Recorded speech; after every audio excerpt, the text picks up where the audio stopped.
పంచాంగ పఠనం, పంచాంగ శ్రవణం కొద్దిసేపట్లో.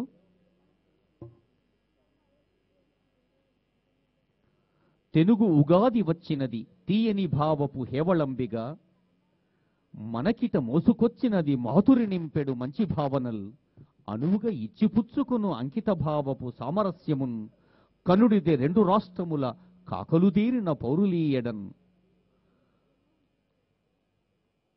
నిజంగానే ఉభయ తెలుగు రాష్ట్రాలు యావత్ భారతావనికి ఆదర్శ క్షేత్రాలుగా పరిఢవిల్లుతూ ప్రగతి పథాన సాగుతూ ఉన్నాయి. ప్రతి పథాన ప్రగతి రథంలా సాగుతోన్న మన భారతదేశంలో ఉభయ తెలుగు రాష్ట్రాలు అభివృద్ధితో వెలుగు క్షేత్రాలు. తెలుగు రాష్ట్రాల దీపకాంతులు యావత్ ప్రపంచ ప్రజల కోసం కాంక్షిస్తున్నవి సుఖశాంతులు. ఇది హేవళంబి, హేమలంబి. ఎలాంటి విలంబనం లేకుండా హేమం తెలుగు ప్రజల సొంతం కావాలని హేమ రాష్ట్రాలుగా రెండు ప్రగతి పథాన సాగాలని ఆశీర్వదిస్తోంది ఆమని తల్లి.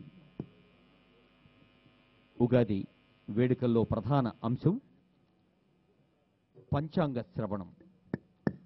పంచాంగ పఠనం గావించడానికి సాదరంగా స్వాగతిస్తూ ఉన్నాం బ్రహ్మశ్రీ కొండగడప శ్రీ విద్యా శ్రీధర శర్మ గారు. శ్రీ విద్యోపాసకులు, జ్యోతిష వాస్తు పండితులు, ప్రవచనకర్త, వివిధ ధార్మిక సంస్థల సన్మాన గ్రహీత. హేమలంబ నామ సంవత్సర కాల గమనాన్ని మన కళ్ళ ముందుంచుతారు బ్రహ్మశ్రీ కొండగడప శ్రీ విద్యా శ్రీధర శర్మ.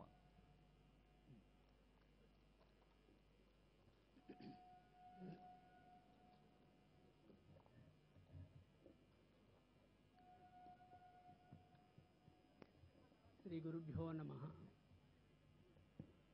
నమస్తే శారదే దేవి కాశ్మీరపురవాసిని, త్వామహం ప్రార్థయే నిత్యం విద్యాదానం చ మే సదా.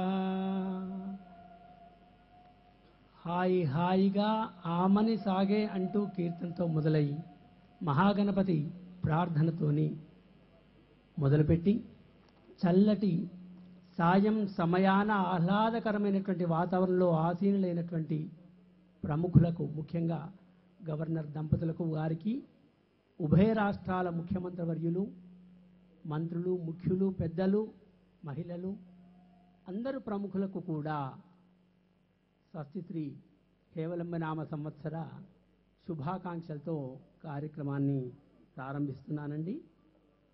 శ్రీకళ్యాణ గుణావహం రిపుహరం దుస్వప్నదోషావహం, గంగా స్నాన విశేష పుణ్యఫలదం గోదానతుల్యం నృణాం, ఆయుర్వృద్ధితముత్తమం శుభకరం సంతాన సంపత్ప్రదం, నానాకర్మసు సాధనం సముచితం పంచాంగమాకర్ణతాం. చాలా సంతోషమండి. ఈ రోజున ఇక్కడ ప్రముఖంగా ఎవరైతే విచ్చేసినారో పెద్దలందరికీ కూడా ఒకసారి హేవలంబి నామ సంవత్సర శుభాకాంక్షలతో, ఈ యొక్క సంవత్సరంలో ఎలాంటి ఫలితాంశాలు ఉండబోతున్నాయి, ఎలాంటి విశేషాలు ఉండబోతున్నాయి